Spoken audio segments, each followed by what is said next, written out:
Bismillahirrahmanirrahim. Assalamualaikum warahmatullahi wabarakatuh.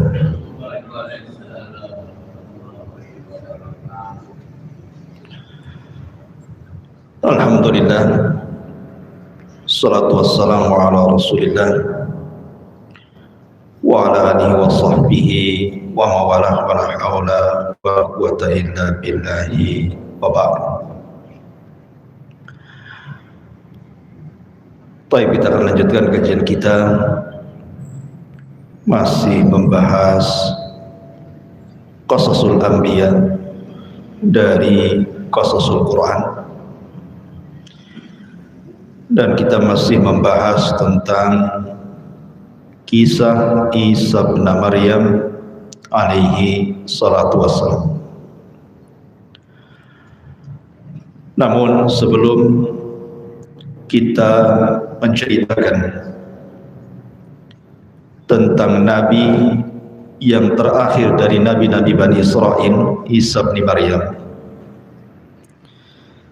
kita akan mengenal silsilah keluarganya dulu. Dimulai daripada kisah Alu Imran. Dalam Al-Quran ada surat namanya Al-Imran. Jadi kalau kita berkisah tentang Isa, maka tidak lepas daripada kisah Alu Imran, atau Al-Quran mengatakan Al-Imran. Ma'asyiral muslimin yang dimuliakan Allah Subhanahu wa taala, Nabi SAW pernah bersabda tentang keutamaan surah Al-Imran ini. Iqra'u Zahrawaini, Iqra'ul Baqarata wal Imran, fa innahuma ta'tiyan yawmal qiyamati ka'annahuma ghamamatan. Kata Nabi SAW, bacalah Az-Zahrawaini, bacalah Az-Zahrawaini. Artinya Az-Zahrawaini ini bicara tentang keistimewaan dua surat. Pertama, bacalah surah Al-Baqarah, dan yang kedua surah Al-Imran. Karena sesungguhnya kedua surat tersebut akan mendatangi kalian pada hari kiamat seperti dua buah awan yang akan menaungi kita di saat manusia sedang terkena sengatan matahari. Jadi dua surat ini menjadi dua surat yang akan menjadi syafaat pada hari kiamat, Al-Baqarah dan juga Al-Imran. Dahulu di zaman Nabi SAW, pernah kita cerita di sini tentang kisah Nabi tentang Amul Wufud, di mana banyak kabilah-kabilah yang datang kepada Rasul mengislamkan diri mereka. Lah ada satu kabilah itu namanya kabilah Najran dari Yaman. Semua orang Nasrani datang kepada Nabi SAW. Namun sebelum mereka masuk Islam, mereka mengajak dialog kepada Rasul soal Isa dan ibundanya Maryam. Maka Nabi SAW kemudian membacakan surah Al-Imran ini, mulai dari ayat 33 dan seterusnya, yang membicarakan tentang kisah keluarga Isa bin Maryam ini, di mana Allah Subhanahu wa taala memulakan ayatnya, innallaha astafa Adam wa Nuhan wa ala Ibrahim wa ala Imran 'alal alamin, dzurriyyatan ba'duha min ba'din wallahu samii'un 'alim. Idh qalat imra'atu Imran, Rabbi inni nazartu laka ma fi batni muharraran fataqabbal minni innaka antas samiul alim.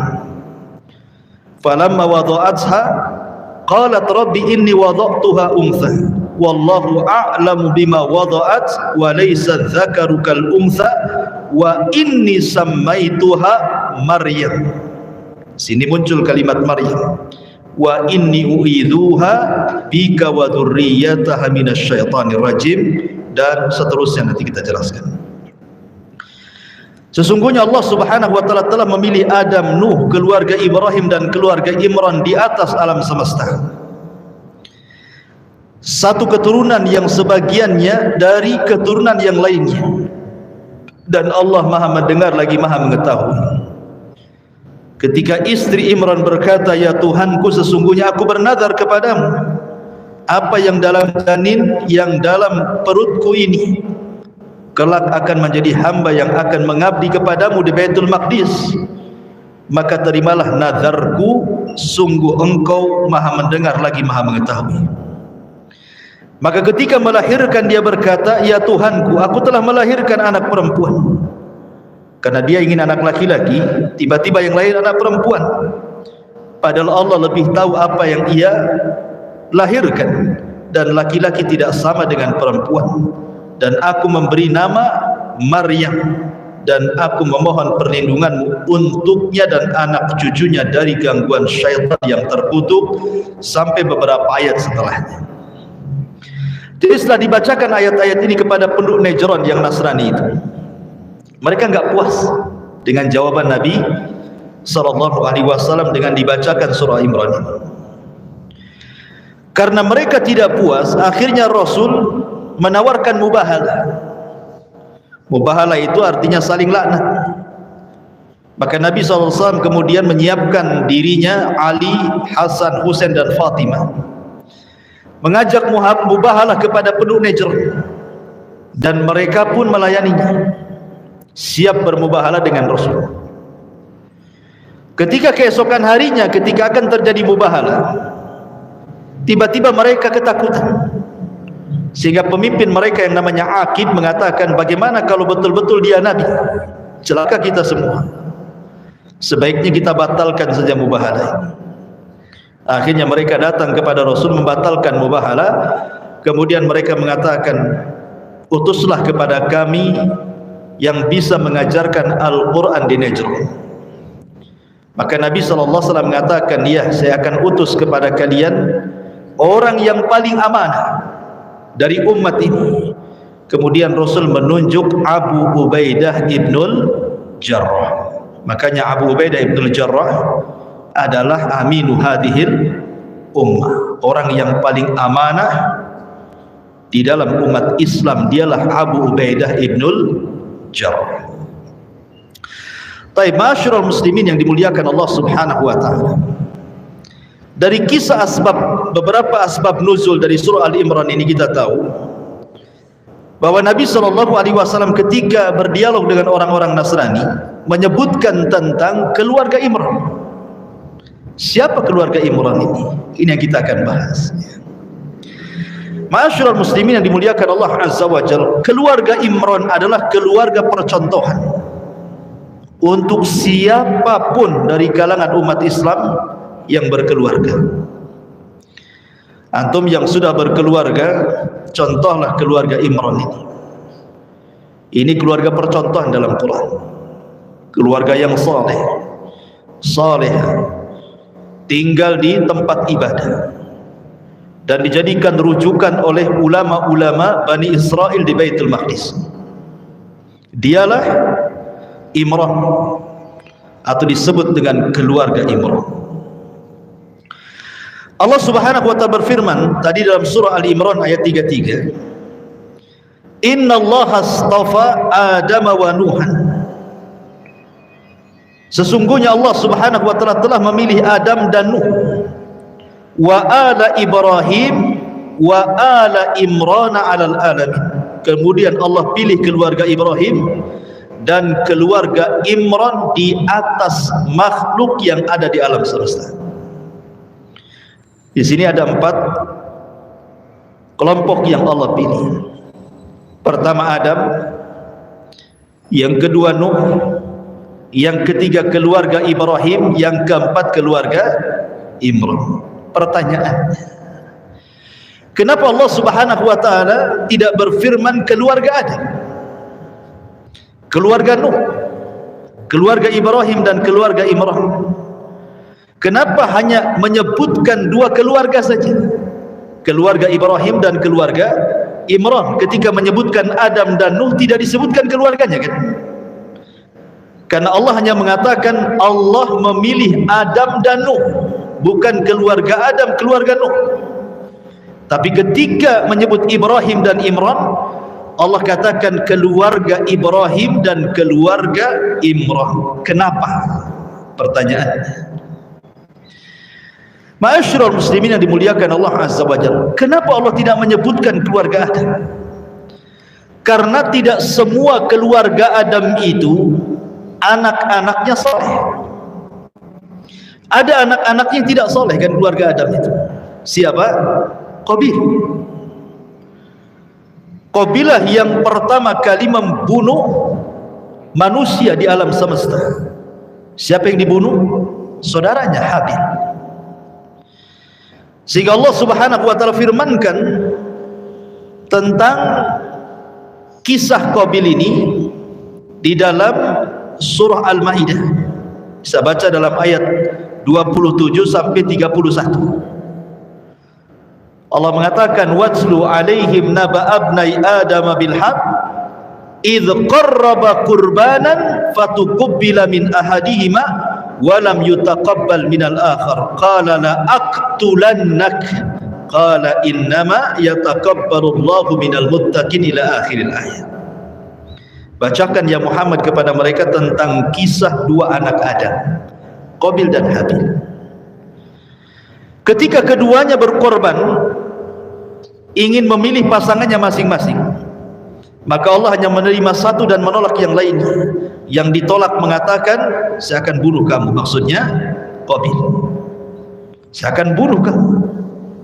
Kemudian yang diterima korbannya mengatakan, Allah hanya menerima korbannya dari hamba-hamba Allah yang bertakwa.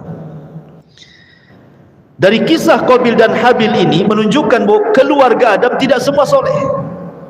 Ada juga yang kemudian membangkang. Salah satunya Qabil. Makanya Allah tidak menyebut keluarga Adam di sini. Kemudian yang kedua, Allah Subhanahu wa taala tidak menyebut keluarga Nuh. Kenapa? Karena tidak semua keluarga Nuh saleh.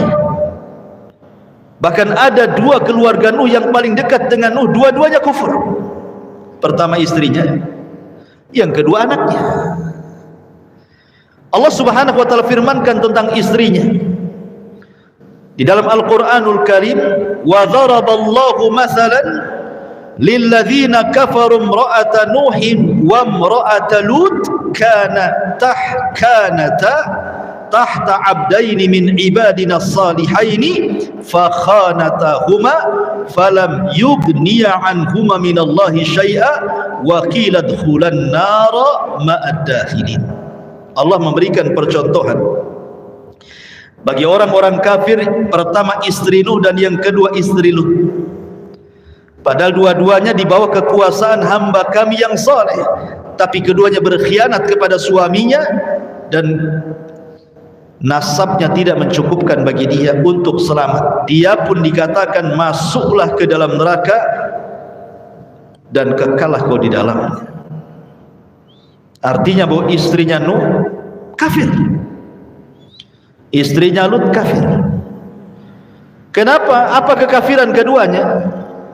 Istri Nuh itu suka mengatakan kepada suaminya gila. Kalau turun wahyu kepada Nuh, yang pertama mengatakan gila istrinya sebelum kaumnya. Adapun istri Lut bekerja sama dengan preman, kemudian mengganggu setiap tamu laki-laki yang datang ke rumah Lut, maka akan diculiknya dan diperkosanya. Padahal sama laki-laki, laki-laki memperkosa laki-laki, itulah homoseksual, LGBT. Kemudian juga Allah Subhanahu wa taala menceritakan tentang kisah Kanaan. Kan'an ini atau dalam bahasa kita disebut Yam, namanya Yam. Orang-orang mereka ahli kitab menyebutnya dengan Kan'an. Si Kan'an ini ikut agama ibundanya, tidak mau ikut agamanya Nuh alaihi salatu wasallam. Berbeda dengan tiga saudaranya, Syam, Ham dan Yafis. Tiga-tiga beriman. Yam tidak mau beriman. Ketika terjadi banjir bandang, Nuh melihat Kan'an itu terpisah dari orang-orang kafir dari kabilahnya.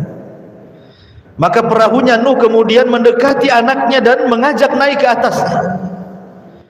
Dan Nuh mengatakan kepada anaknya dan mengatakan, ya bunayyar kam ma'ana wa la takum ma'al kafirin. Wahai anakku, masuklah kau ke dalam perahu, jangan seperti orang-orang kafir, mereka akan tenggelam. Tapi anaknya mengatakan dengan pedenya, sa'awi ilal jabali ya'simuni minal ma'. Tak, saya akan naik ke gunung, air ini tidak akan sampai kepadaku. Maka Nuh mengatakan, la asimal yawma min amrillah. Anakku, hari ini tidak ada yang selamat kecuali di perahu ini. Tapi Kan'an tetap nekat. Nuh semakin membujuk, semakin nekatnya, sampai akhirnya Allah subhanahu wa ta'ala mengatakan, ya Nuh, innahu laysa min ahlik, innahu amalun ghairu salih. Nuh, tinggalkan anakmu, dia bukan keluargamu lagi, dia bukan orang baik, tinggalkan. Menunjukkan bahwa anaknya Nuh kufur. Makanya Allah tidak menyebut dengan keluarga Nuh. Beda dengan dua keluarga setelahnya, keluarga Ibrahim dan keluarga Imran. Adapun keluarga Ibrahim alaihi salatu wassalam ma'ruf, keluarga yang berkah. Dari Hajar lahirlah seorang Nabi Ismail, dan diakhiri dengan kerasulan Nabi kita Muhammad sallallahu alaihi wasallam. Dari jalur Sarah lahirlah Ishak, dari Ishak lahirlah Yakub, dari Yakub lahirlah Yusuf, dan ribuan nabi-nabi Bani Israel terlahir dari keluarga Yakub. Makanya berkah keluarganya Ibrahim itu, dan dia adalah percontohan dakwah tauhid. Makanya disebut Abu Tauhid, bapaknya tauhid, dan dia adalah Abul Anbiya, bapaknya para nabi. Dan keluarganya saleh dan salihah, percontohan. Makanya kita selalu dalam salat kita menyebut keluarga Ibrahim. Allahumma salli ala Muhammad wa ala ali Muhammad kama sallaita ala Ibrahim wa ala ali Ibrahim. Wa ala itu artinya keluarga Ibrahim. Kemudian yang terakhir, ini yang kita akan ceritakan, adalah keluarga Imran. Keluarga Imran. Allah subhanahu wa ta'ala menyebut kisah Imran ini di 3 tempat dalam Quran. Pertama surah Al-Imran ayat 33 sampai 34. Kemudian terulang dalam surah Al-Imran ayat 35-nya. Kemudian terulang dalam surah At-Tahrim ayat 12. 3 kali Allah sebutkan kalimat Al-Imran di dalam Al-Quran. Taib. Allah subhanahu wa ta'ala menyebutkan tentang keluarga Imran. Siapa keluarga Imran ini? Dan siapa Imran ini? Siapa istrinya? Kenapa diagungkan dalam Al-Quran keluarga Imran ini? Ini pertanyaan yang kita akan jawab. Terjadi silang pendapat, siapa sih keluarga Imran di sini? Ada yang mengatakan, kata para ulama, bahwa yang dimaksud keluarga Imran dalam surah Al-Imran 33 ini adalah keluarga Nabi Musa. Jadi Imran itu ada 2. Ada Al-Imran yang tinggal di Mesir, ada Al-Imran yang tinggal di Baitul Maqdis. Dan jarak antara 2 Imran ini sangat jauh. Sampai-sampai ulama tafsir mengatakan jaraknya sampai 1800 tahun antara Al-Imran yang ada di Mesir dengan Al-Imran yang ada di Baitul Maqdis. Jadi nggak ketemu, 1800 tahun kan? Adapun Al-Imran yang di Mesir maksudnya adalah ayahanda daripada Nabi Musa alaihi salatu wassalam. Karena Nabi SAW ketika Isra Mi'raj, beliau mengatakan, aku berjumpa dengan Musa ibnu Imran, Musa putranya Imran. Dan keluarga Imran yang di Mesir pun semua orang baik. Gimana tidak orang baik coba? Keturunannya semua dua-duanya jadi nabi. Pertama Harun jadi nabi, kemudian saudaranya Musa jadi nabi. Dan ibunda Nabi Musa alaihi salatu wassalam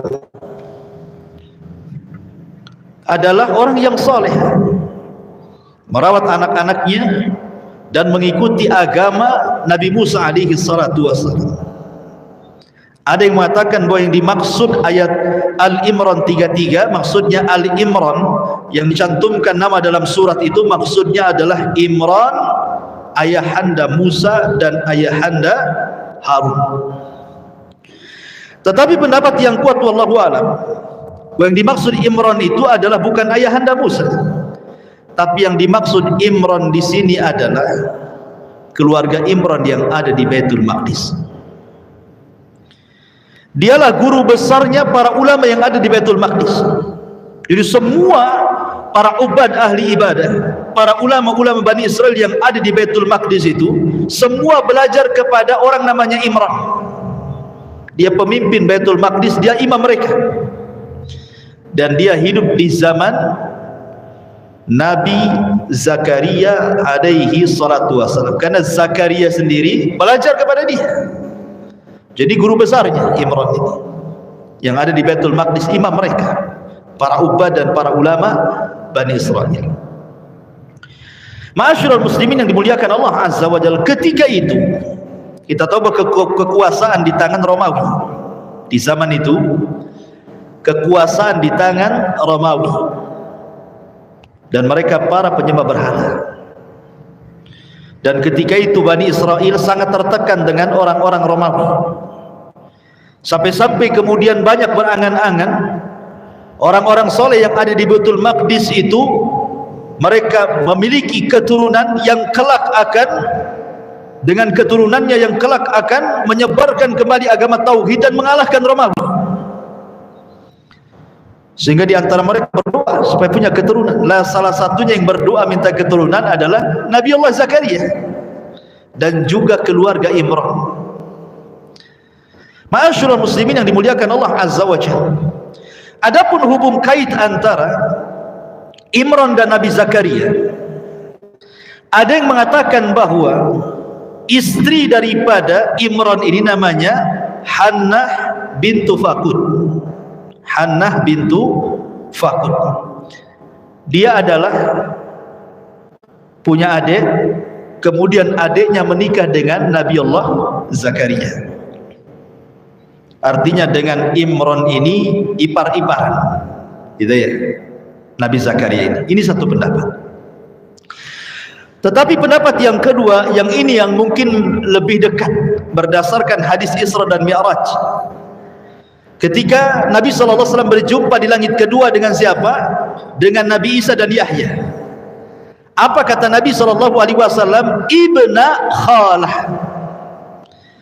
Bahwa Nabi Isa dan Nabi Yahya itu adalah sepupuan. Jadi Nabi Isa dengan Nabi Yahya itu sepupuan. Maksudnya gimana? Keluarga Imran ini punya anak Maryam, dan sebelum Maryam punya anak lagi perempuan juga, namanya Asya. Jadi punya anak perempuan satu, kemudian setelah itu lahir lagi anak perempuan yang kedua namanya Maryam. Lah anak yang perempuan pertama dari keluarga Imran dinikahi Nabi Zakaria. Paham ya? Dinikahi Nabi Zakaria. Dari pernikahannya dengan Zakaria lahirlah Nabi Yahya. Kemudian dari Maryam, anak keduanya keluarga Imran, dia tidak menikah. Ya, ini keajaiban dunia. Dia hamil atas izin Allah, lahirlah Isa. Dari sini menunjukkan bahwa Isa dengan Yahya itu sepupu. Bisa dipahami. Dan ini pendapat yang lebih kuat karena berdasarkan hadis Isra Mi'raj wallahu a'lam. Artinya bahwa keluarga Imran ini sezaman dengan Nabi Zakaria. Bahkan Zakaria itu menantunya. Ya. Kita kembali ke kisah. Jadi ketika keluarga Imran ini berjalan-jalan di tengah padang pasir ini, menurut ahli sejarah Ibnu Ishaq dan yang lainnya, mereka melihat ada burung yang sedang menyuapi anaknya dengan bahagianya. Akhirnya kemudian terpengaruhlah Hannah bintu Fakud ini, istri daripada Imran ini, kemudian bernadar. Dan dikatakan dalam Al-Quran nazarnya, idh qalat imra'atu imrana rabbi inni nazartu laka ma fi batni muharraran fataqabbal minni innaka antas samiul alim. Ketika istri Imran, Hannah bintu Fakud, mengatakan, ya Tuhan, sesungguhnya aku bernazar kepadamu, kalau seandainya aku punya anak di perutku ini, maka aku akan muharrar. Arti muharrar itu artinya aku ikhlaskan anak ini, aku sedekahkan untuk mengabdi di Baitul Maqdis. Dan hayalan dia pengen anak laki-laki, karena dia kan sudah punya anak perempuan yang nikah dengan Zakaria kan itu. Dia pengen punya anak laki-laki, karena anak laki-laki ini otomatis kan lebih, geraknya kan lebih luas. Apalagi ayahnya Imran itu pemimpin, bisa saja menggantikannya gitu kan. Apalagi di masa itu kemudian memang mereka sedang terjepit dengan kekuasaan Romawi. Mereka menginginkan dari turunan mereka itu ada yang bisa membebaskan mereka dari cengkraman orang-orang Romawi itu.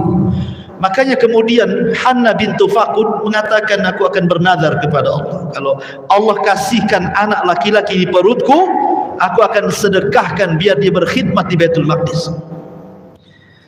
Dan dia dengan yakinnya mengatakan, innaka antas samiul alim. Dari sini menunjukkan bahwa kepada siapapun, keluarga-keluarga Islam dimanapun, sebelum Allah subhanahu wa ta'ala berikan keturunan kepada kita, maka minta kepada Allah azza wa jalla agar kita diberikan keturunan. Kemudian kita berjanji kepada Allah bahwa keturunan kelak, kalau aku diberikan keturunan, aku akan hibahkan kepada Allah. Maksudnya aku akan didik dia menjadi anak yang saleh dan saleh, yang tidak pernah meninggalkan salat, tidak pernah meninggalkan Quran, senantiasa memperjuangkan agamanya. Harus seperti itu. Dan berdoa terus kepada Allah subhanahu wa ta'ala. Karena banyak orang-orang yang kemudian, orang awam ya, biasanya dia kalau pengen punya anak, ngobrol sama pasangannya itu sesuai dengan profesinya. Kalau dia polisi, nanti kalau saya punya anak laki-laki, sekolahkan juga jadi polisi. Kan begitu ya? Ada yang begitu ya? Kalau dia PNS, nanti anak saya harus sekolah tinggi juga seperti saya, kalau bisa jabatannya lebih tinggi, eselon berapa gitu. Gitu ya. Jadi ada orang-orang yang enggak kepikir soal agama kan? Enggak kepikir soal agama. Sebenarnya menjadi apa saja tidak ada masalah, karena memang Islam itu butuh. Islam butuh polisi, Islam butuh dokter, Islam butuh insinyur, Islam butuh semuanya. Tetapi jangan itu pula menjadi tujuannya. Minta kepada Allah, kalau memang anakku jadi dokter, jadikan anakku dokter yang soleh, gitu maksudnya. Kalau insinyur, insinyur yang soleh. Kalau polisi, polisi yang soleh. Jangan polisi yang korupsi. Jadi dia minta, jadi bukan hanya sekedar profesi gitu ya, tapi lebih daripada itu, minta kesolehannya dulu. Jangan minta profesinya dulu. Lihat di sini keluarga Imran ini mencontohkan kepada kita kan, belum lagi lahir, belum lagi ada di kandungan, dia sudah bernazar, kalau punya anak aku khidmatkan di Baitul Maqdis. Allah terima nazarnya, Allah terima. Masalahnya yang dikehendaki Hannah bintu Fakud beda pula dengan yang dikehendaki Allah. Maunya dia anak laki-laki, rupanya dalam perutnya anak perempuan pula yang Allah kasih. Makanya Dia mengatakan falamma wada'at qalat rabbi inni wada'tuha unsa. Maka ketika betul-betul Hannah bintu Faqud hamil dan melahirkan, rupanya dia melahirkan anak perempuan, bukan anak laki-laki. Dan saat dia mengandung Maryam, Allah takdirkan Imran meninggal dunia. Imran meninggal dunia. Artinya Maryam terlahir yatim. Dan perlu antum ketahui, keluarga Imran walaupun dia tokoh besar di Baitul Maqdis, bukan keluarga orang kaya. Mereka keluarga orang miskin. Tetapi kemiskinannya mengangkat derajat keluarga Imran sampai dipuji dalam Al-Quran dan dijadikan nama surat dalam Al-Quran. Kenapa? Karena pengangkatan derajat itu bukan dari harta, bukan dari pangkat dan jabatan, tapi karena kesolehan keluarga ini. Makanya dari sini ikhwatu fillah, Allah tidak pernah memandang rupa kalian, harta kalian. Yang Allah pandang itu apa? Hati dan amal kalian. Allah tidak pernah memandang kekayaan dan begitu seterusnya. Allah hanya memandang kalau anda kaya, anda sedekah, itu baru dipandang. Kalau anda pejabat, anda gunakan jabatan anda untuk fisabilillah, itulah yang dipandang. Niat anda, itulah yang Allah lihat dan amalannya. Jadi keluarga Imran ini keluarga miskin tetapi keluarga luar biasa, dihormati oleh ulama-ulama Bani Israel dan ahli-ahli ibadahnya.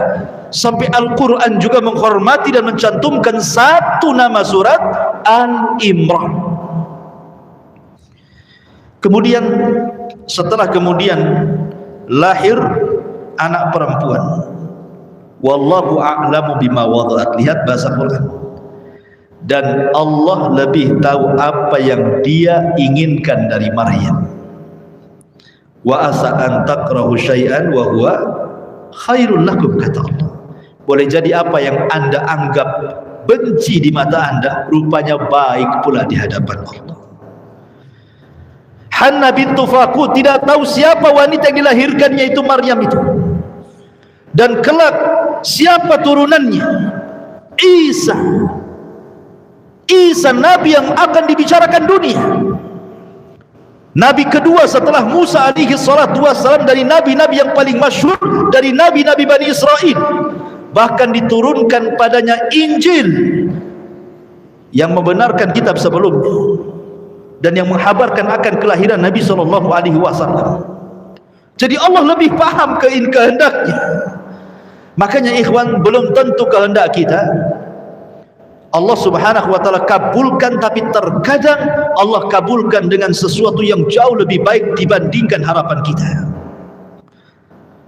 Pernah saya ceritakan dulu kan kepada antum tentang kisah seorang kakek-kakek yang ingin poligami. Kakek ini sudah 70-80 tahun usianya, tapi ngebet pengen poligami karena kaya. Kalau kakek miskin ya jauh-jauh dari poligami. Jadi akhirnya ngelamarlah seorang gadis dengan mahar sekian. Karena kalau di Arab sana itu kan kalau nikah agak sulit, karena harus punya rumah, perabotannya, kendaraan, baru bisa nikah. Padahal ulama-ulama mereka sudah berfatwa suruh diringankan maharnya, tapi terkalahkan dengan adat istiadatnya gitu. Makanya banyak yang jadi tua tapi belum menikah. Yang kayanya banyak nikah kan itu, karena dia sanggup memberikan keinginan dunia kan itu. Kakek ini poligami. Di malam pertama pula gadis ini tak mau tidur dengan suaminya, minta diceraikan. Padahal ini malam bahagia ikhwan, ya kan, udah kakek dapat gadis, apa enggak bahagia? Di malam pertama pula minta cerai dia. Kehendak Allah, takdir. Akhirnya kasihan sang kakek, menceraikanlah wanita, diceraikan gadis itu. Tetapi karena cintanya sudah menusuk dadanya, setiap malam sang kakek ini berdoa kepada Allah dengan mengatakan, Allahumma ruddaha alayya, ruddaha alayya, ya Allah kembalikanlah si dia kepadaku, kembalikan si dia kepadaku. Tapi Allah tidak kabulkan keinginannya. Rupanya sang gadis itu setelah 1 tahun lewat dari perceraiannya menikah pula. Sama dengan kakek juga, spesialis kakek mungkin dia. Tapi kaya juga, tapi tidak dipoligami. Rupanya Allah takdirkan baru 2-3 hari menikah, dia divonis kanker payudara si gadis ini. Baru 3 hari menikah, belum senang-senang. Tiba-tiba sudah sakit, tervonis kanker payudara, dimasukkan ke hospital. Rupanya semakin hari semakin memarah, terpaksa harus diangkat payudara sebelah kirinya. Setelah terjadi operasi, diangkat pula payudara yang sebelah kanan, merembet ya tumornya itu. Sementara suami yang kedua ini sudah habis-habisan mengobati si wanita itu, habis ludes kekayaannya. Sampai 1 tahun dia koma, nggak bangun-bangun. Ketika sudah habis ludes hartanya, tidak tertolong, meninggal pula gadis ini. Apa yang terjadi dengan kakek yang pertama? Secara materi dunia rugi kan? Karena hartanya habis, baru nikah 3 hari, sakit, kemudian setahun koma, habis duitnya untuk obat dia, nggak dapat apa-apa. Coba bayangkan, kalau doa kakek yang pertama dikabulkan, ya Allah kembalikan gadis itu kepadaku, betul-betul dikembalikan, kemudian sakit, apa nggak ludes hartanya? Paham nggak? Ya. Disilah terkadang Allah itu mengabulkan doa dengan cara yang lain. Ada yang lebih baik pengabulannya. Terkadang pengabulannya apa? Dengan dihindarkan dari bahaya. Yang kalau menimpa, terkadang keinginannya minta rizki tidak lebih besar daripada bahaya yang akan menimpanya. Begitulah keluarga Imran berdoa kepada Allah Azza wa Jalla, ingin anak laki-laki, rupanya dia kasih anak perempuan, tetapi itu kehendak Allah. Di balik itu ada hikmah besar yang tidak diketahui keluarga Imran. Ma'asyiral muslimin yang dimuliakan Allah Azza wa Jalla. Kemudian Allah mengatakan, wa laysa dzakaru kal untha wa inni samaituha Maryam. Dan tentu laki-laki kan beda dengan perempuan. Dan aku beri nama bayi tersebut dengan nama Maryam. Baru lahir sudah dikasih nama. Pada sunnahnya memberi nama dalam Islam itu hari ke-7. Memberi nama, akikah, cukur rambut, ditimbang rambutnya dengan emas, emasnya disedekahkan. Itu sunnahnya. Tapi bukan berarti kemudian tidak boleh memberi nama di awal kelahiran, boleh. Nabi pernah memberi nama di awal kelahiran bayi dari Maria Kibtiyah, putranya Ibrahim. Saat lahir malam itu Rasul senang, langsung dikasih nama Ibrahim. Boleh, tidak mesti hari ke-7, walaupun sunahnya hari ke-7. Karena Allah mengatakan, wa inni samaituha Maryam wa inni u'idzuha bika wa dzurriyyataha minasyaitonir rajim.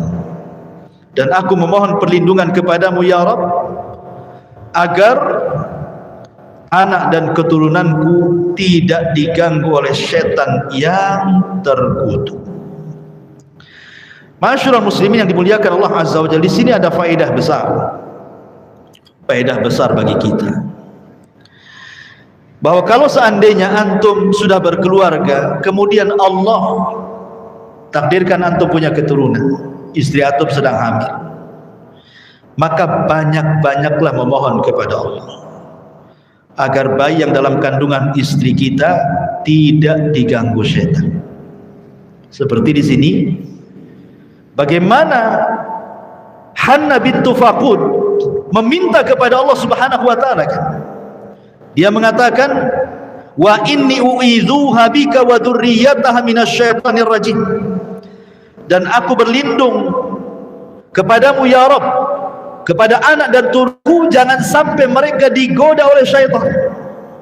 Makanya disebutkan dalam sebuah hadis yang dikeluarkan Imam Bukhari, ma min bani Adam mauludun illa yamassuhu syaitan hina yulad fayastahillu sarikhan min masyi syaitan ghaira Maryam wa ibniha summa yaqulu Abu Hurairah radhiyallahu an wa inni u'idzuha bika wa dzurriyyataha minasyaitonir rajim. Setiap anak manusia pasti diganggu setan ketika dilahirkan, sehingga dia akan menangis dengan kencang karena sentuhan setan, kecuali Maryam dan putranya. Kemudian Abu Hurairah membacakan surah surah Ali Imran, wa inni u'idzuha bika wa dzurriyyataha minasyaitonir rajim. Artinya bahwa kita lihat bayi yang dilahirkan mesti nangis. Kenapa? Karena ditusuk lambung sebelah kirinya. Di lambung sebelah kiri dekat jantung. Oleh siapa? Oleh setan. Bahwa setan ingin katakan kepada bayi itu bahwa inilah musuh. Maka ditusuk lambung sebelah kirinya. Kemudian dia menangis. Tapi tusukan ini tidak membahayakan, hanya ngasih sinyal, loh aku musuh, begitu saja. Kemudian dia menangis. Kemudian setan pergi. Kecuali dua bayi yang tidak ditusuk lambung kirinya. Siapa? Maryam dan putranya. Walaupun demikian ikhwan, tetap kita berdoa agar bayi yang dalam kandungan istri kita dijauhkan dari setan. Makanya Nabi SAW ketika berdoa kepada cucunya Hasan dan Husain, apa yang dibacakan Rasul? U'idzukuma bikalimatillahi tammati min kulli syaitanin wa hamatin wa min kulli ainin lama. Aku memohon perlindungan dengan kalimat Allah yang sempurna untuk kalian berdua dari gangguan setan dan binatang berbisa dan dari pandangan ain manusia yang hasad kepadanya. Kita tidak tahu. Ada orang-orang yang hasad dengan istri kita, akhirnya menjadikan keguguran bayinya. Kita tidak tahu. Makanya kemudian untuk mencegah itu berdoa kepada Allah agar dijauhkan, diselamatkan anak kita ya dari setiap keburukan syaitan, dari setiap mata-mata ain yang hasad ya. Minta kepada Allah. Makanya Ibrahim alaihi salatu wasalam pun sama. Ketika dia mendoakan Ismail dan Ishak, apa kata Ibrahim? Kata Nabi SAW, kana abukum ya'udhu bihima Ismail wa Ishak. Ayah kalian Ibrahim, kata Rasul, memohon perlindungan untuk Ismail dan Ishak. Jadi ini pun menunjukkan apa? Kita disuruh berdoa ya. Bagaimana Ustaz, anak saya sudah lahir, sudah besar, nggak apa-apa, kalau telat nggak apa-apa, doakan saja. Terus minta kepada Allah agar anaknya dijaga sampai besar, sehingga tidak tergelincir dan menjadi anak yang soleh dan soleh. Ini faedah dari kalimat wa inni u'idzuha bika wa dzurriyyataha minasyaitonir rajim. Kemudian Allah Subhanahu wa taala melanjutkan firman-Nya, wa inni u'idzuka biha wa dzurriyyataha minasyaitonir rajim fataqabbalaha rabbuha biqabulin hasanin. Maka Allah pun menerimanya dengan penerimaan yang baik.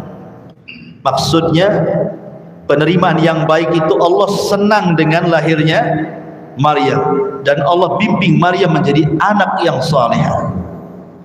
Wa ambataha nabatan hasanan, dengan pertumbuhan yang baik. Wa kaffalaha Zakaria, dan Zakaria yang kemudian memelihara Maryam. Jadi ketika lahir Maryam itu Allah Subhanahu wa taala jaga dia. Allah kirim Jibril untuk menjaganya. Sehingga Maryam ini menjadi wanita yang soleh, tidak lepas dari mihrabnya, beribadah, ruku, sujud terus, tidak henti beribadah kepada Allah Azza wa Jalla. Ketika lahirnya Maryam, ibunya miskin dan dia anak yatim, maka dia sudah bernadar bahwa harus menyerahkan Maryam ke Baitul Maqdis. Secara otomatis maka murid-murid ayahnya, murid-muridnya Imran, tentukan semua para ulama yang ada di Baitul Maqdis, semua para ubad yang ada di Baitul Maqdis, semua menginginkan membalas jasa Imran yang sudah banyak memberikan ilmu kepada mereka dengan cara apa? Ingin merawat anaknya. Dan harusnya seperti itu. Seorang murid harus punya adab dengan gurunya. Ya, apalagi gurunya sudah membimbing ke jalan yang benar, sudah diajari nasihat-nasihat, sudah diajari ilmu-ilmu, sudah diarahkan ke manhaj yang benar, diarahkan ke hijrah yang benar gitu ya. Tiba-tiba kemudian gurunya punya kesalahan 1 2, ditahdir gurunya. Gurunya ditinggalkan, ini ustaz apa katanya. Lupa dengan ilmu yang ustaz tu kasihkan sama dia. Itu su'ul adab. Dan itu kebanyakan yang terjadi seperti itu. Tidak tahu bersyukur akan nikmat. Padahal tidak ada nikmat yang lebih besar dibandingkan ilmu. Ya kan? Jadi akhirnya kemudian semua menginginkan memelihara Maryam. Termasuk Zakaria. Zakaria kan adalah istri daripada suami daripada saudari Maryam kan itu ya, anak pertamanya Imran, anak putrinya Imran yang pertama. Pengen juga gitu. Saking banyaknya ahli ibadah para ulama, terpaksa kemudian diadakan Qur'an. Apa itu Qur'an? Undian. Semua ahli ibadah dikumpulkan di tepi sungai. Semua ulama Bani Israil dikumpulkan di tepi sungai. Kemudian mereka mengundi, karena Imran sudah mengajarkan ilmu kepada mereka dengan kolam, dengan pena, maka semua undiannya menggunakan pena. Dengan cara apa? Di situ ada sungai yang deras, dilempar penanya. Siapa yang hanyut dan tenggelam, gagal dia. Siapa yang hanyut dan tenggelam, gagal dia. Satu persatu pena itu dilempar ke air yang deras itu. Hanyut, tenggelam, hanyut, tenggelam, hanyut, tenggelam. Kecuali penanya Zakaria. Dia tidak hanyut, dia tegak berdiri di atas sungai dan melawan arus. Berarti undiannya jatuh kepada siapa? Nabi Zakaria. Makanya kemudian undiannya juga disebutkan dalam Al-Quran kan, tentang kisah undian Zakaria dengan Ubad dan ulama-ulama Bani Israel ini di dalam Al-Quran disebutkan. Idh yulquna aqlamuhum ayyuhum yakfulu Maryam. Ketika mereka melempar pena-pena mereka, siapa di antara mereka yang berhak merawat Maryam? Rupanya pena Zakaria yang tidak jatuh, berdiri pula dia di sungai. Berarti Zakaria berhak untuk merawat Maryam. Maka Allah mengatakan wa kaffalaha Zakaria. Nama Zakaria pun kemudian memelihara Maryam. Maka Zakaria pun betul-betul membimbing Maryam. Diajarkan apa yang diketahui dari dia seorang nabi, dari ilmu-ilmu, dari kitab-kitab Taurat Nabi Musa kan itu ya. Dan juga ajaran Musa alaihi salatu wassalam, karena ketika itu kan memang masih mengikuti ajaran Taurat. Isa kan belum jadi nabi, belum lahir pun dari Maryam, berarti ajarannya masih ikut Taurat. Jadi Maryam diarahkan kepada ajaran Taurat sampai jadi wanita saleh, ahli ibadah. Tidak boleh menikah di situ, dia ibadah saja, ibadah semua. Sampai akhirnya Allah berikan karamah, saking ibadahnya yang luar biasa Allah berikan karamah. Apa karamahnya?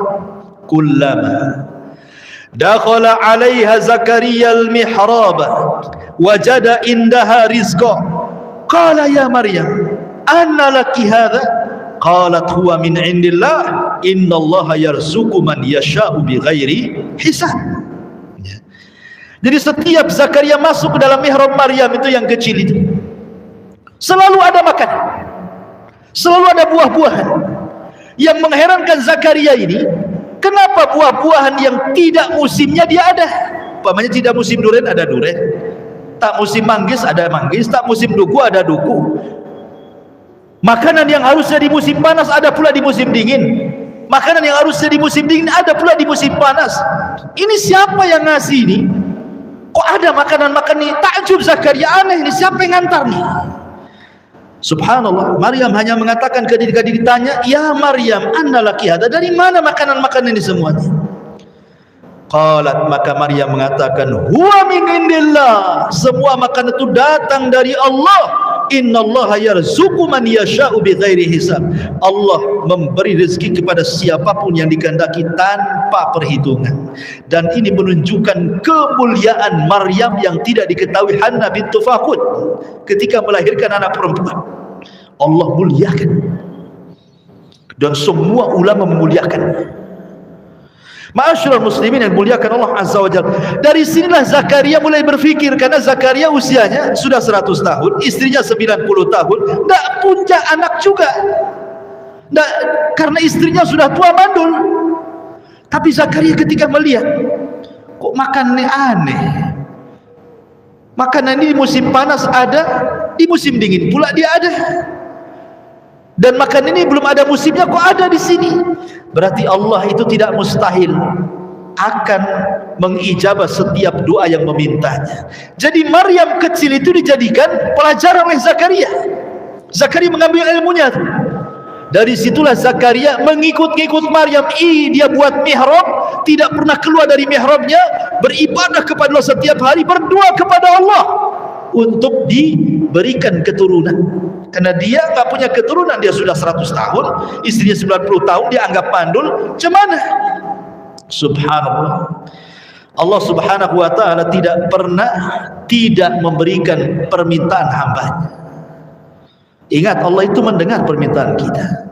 Cuma ada yang dikabulkan secara cash, ada yang dikabulkan untuk diangkat derajat kita di surga, ada juga pengabulannya dengan cara dihindarkan dari mara bahaya, kan gitu. Tapi berdoa itu tidak ada ruginya. Tidak ada yang mustahil bagi Allah untuk mengabulkan doa. Sesuatu yang dianggap mustahil oleh kita mungkin bagi Allah. Contoh, Umar bin Khattab berdoa kepada Allah, ya Allah, wafatkan aku di Madinah, tempat hijrah nabimu, dengan kondisi syahid. Ini kan doa mustahil. Siapa yang berani menyerang Madinah? Umar lo berkuasa sampai ke Persia. Siapa yang berani menyerang Madinah sehingga Umar harus mati syahid dalam peperangan, kan? Rupanya Allah kabulkan, bukan dengan cara perang, dengan cara dibunuh oleh budaknya Mughirah. Mughirah ini, Madinah ketika itu tidak boleh ada orang kafir masuk. Tapi Mughirah terus datang kepada Umar, meminta agar Abu Lu'lu ini masuk ke kota Madinah untuk menjadikan pekerja sebagai pandai besi. Karena dia sahabat Nabi, dan terus meminta, akhirnya Umar pun membolehkan. Ya sudah, untuk kamu boleh, tapi yang lain tidak boleh. Dibawalah Abu Lu'lu Majusi ini masuk ke kota Madinah, menjadi pekerja Abu Mughirah bin Syu'bah. Rupanya Umar lewat. Memang dia punya kepiawaian dalam membuat pisau, pedang, macam-macam. Memang punya kepakaran, makanya Mughirah minta dia sebagai pekerja. Jadi Umar takjub dengan pisau, pedang, panah yang dia buat itu. Kata Umar, bisa enggak kau buatkan pisau untukku? Abu Lu'lu mengatakan bisa, dan pisaumu akan dibicarakan barat dan timur, katanya. Pisau yang akan kubuat untukmu akan dibicarakan barat dan timur. Umar enggak ngeh kata-kata itu. Maksudnya pisau yang disuruh oleh Umar dibuatnya nanti untuk nusuk Umar ketika sholat subuh. Coba, betul, ketika sholat subuh pisau yang diminta Umar untuk dibuat, itulah pisau yang ditusukkan ke Umar berkali-kali. Dengan sebab itu dia meninggal. Ketika dia sakaratul maut, dia tanya kepada anaknya Ibnu Umar, man qatalani, siapa yang membunuhku? Kata Ibnu Umar, Abu Lu'lu, budaknya Mughirah bin Syu'bah. Iya, kata Ibnu Umar. Alhamdulillah, kata dia. Alhamdulillah, kata Umar. Orang-orang heran, kenapa ya Amirul Mukminin kau senang? Alhamdulillah alladzi qatalani lam yasjud lillahi walau sajda. Segala puja dan puji milik Allah, karena yang membunuh orang yang tidak pernah sujud walaupun satu kali, dia mati syahid, dibunuh orang kafir. Begitulah cara pengabulannya, kan? Sesuatu yang mustahil jadi mungkin, kan? Jadi berdoa kepada Allah. Nabi Zakaria mustahil istrinya punya anak, mandul 90 tahun usianya, monopus lagi. Tapi tidak mustahil bagi Allah. Allah habarkan kepada Zakaria, seorang nabi, hunalika da'a Zakaria rabbah, qala rabbi habli min ladunka dzurriyyatan thayyibatan innaka sami'ud du'a. Di sana Zakaria berdoa kepada Allah dan berkata, ya Allah, berilah kepadaku keturunan yang baik dari sisimu, sesungguhnya engkau maha mendengar doa. Apa yang terjadi? Fanadathul malaikatu wa huwa qa'imun yusalli fil mihrab, annallaha yubashshiruka bi Yahya musaddiqan bi kalimatin minallahi wa sayyidan wa hasuran wa nabiyyan minas salihin. Kemudian para malaikat memanggilnya. Ketika dia beribadah di dalam mihrabnya, Allah menyampaikan kabar gembira kepada wahai Zakaria dengan kelahiran Yahya. Dan ketika itu tidak ada orang nama Yahya kecuali putra Zakaria. Yahya Yahya itu artinya hidup. Ya, karena dia yang akan menghidupkan Bani Israel dengan dakwahnya dari kesesatan menjadi petunjuk. Yahya. Kemudian Allah mengatakan musaddiqal bi kalimati minallah. Di mana ciri-cirinya? Yang membenarkan sebuah kalimat firman dari Allah. Kemudian wasayyidan akan menjadi panutan, wahasuran. Hasur itu artinya tidak suka dengan perempuan. Yahya itu tidak suka dengan perempuan. Tidak suka dia. Tidak ada ruang perempuan dalam hati Yahya itu. Itu hasur maknanya. Bukan berarti kemudian Yahya itu apa impoten atau enggak, bukan. Ya. Memang dia tidak suka dengan perempuan. Hatinya hanya diberikan kepada Allah Azza wa Jalla. Itu makna hasur. Wa nabiyyan minas salihin, dan dia menjadi nabi dari hamba Allah yang saleh. Yahya itu jadi nabi di usia 7 tahun. Sudah jadi anak-anak sudah jadi nabi. Sampai-sampai anak-anak di usianya 7 tahun ngajak main. Ya Yahya mainlah. Asih beribadah aja kau itu. Apa kata Yahya? Ma khuliqtu lilaib. Enak aja, aku tidak diciptakan untuk main-main. Anak sosial gini ngomong begitu coba kan. Ma khuliqtu lilaib. Aku enggak diciptakan untuk main-main. Kalau anak antum suruh belajar, B, ini waktu main-main gitu. Bukan tuh ibadah, bukan belajar kan. Kemudian Allah katakan, qala rabbi anna yakunu li ghulamun wa qad balaghani al-kibar wa imra'ati aqir. Qala kadzalika Allahu yaf'alu ma yasha. Zakaria berkata, ya Tuhanku, bagaimana aku bisa mendapatkan anak sedangkan aku sudah sangat tua, istriku pun mandul? Allah menjawab, demikianlah Allah berbuat apa yang dikehendakinya. Kemudian Zakaria berdoa, Rabbi ij'alli ayat. Qala ayatuka alla tukalliman nas salasata ayyam illa ramza wadhkur rabbaka katsira wasabbi bil ashi wal ibkar. Zakaria berkata, ya Tuhanku, berikan aku satu tanda. Kalau istriku hamil, Allah berfirman, tanda bagimu adalah bahwa engkau tidak berbicara dengan manusia selama 3 hari kecuali dengan isyarat. Dan sebutlah nama Tuhanmu banyak-banyak dan bertasbihlah memujinya pada waktu petang dan pagi. Untuk kisah Zakaria nanti ada kisah tersendiri ya. Kita tidak perlu memperpanjang di sini. Tapi di sini syahidnya adalah yang apa yang sudah kita kisahkan, bagaimana keluarga Imran adalah keluarga percontohan bagi keluarga muslim. Hidup mereka suami istri dan anak-anak hanya untuk Allah. Kehidupan mereka fakir miskin, tapi mereka habiskan waktunya hanya untuk beribadah kepada Allah Azza wa Jalla. Kemiskinan mereka tidak mencegah mereka menjadi orang mulia di hadapan Allah Subhanahu wa taala. Jangan sudah miskin ahli maksiat lagi. Itu kan 2 kali rugi. Sudah ketimba tangga, tembok pula roboh kena dia. Habislah dia kan. Sudah miskin kurang ajar kan itu. Harusnya makin udah miskin dia beribadah. Enggak apa-apalah di dunia enggak dapat apa-apa, tapi di akhirat minimal dapat surga kan itu. Sudah di dunia kere masuk neraka lagi. Gimana orangnya? Ma'asyiral muslimin yang dimuliakan Allah Azza wa Jalla, ini yang bisa sampaikan. Insyaallah pertemuan mendatang mari kita masuk pada kisah Maryam dan juga kisah Isa ibnu Maryam. Ini baru kisah keluarga Imran. Wallahu a'lam bishawab. Mudah-mudahan manfaatnya. Subhanallah wa bihamdika asyhadu an la ilaha illa anta astaghfiruka wa atubu ilaik. Allahu ta'ala. Assalamualaikum warahmatullahi wabarakatuh.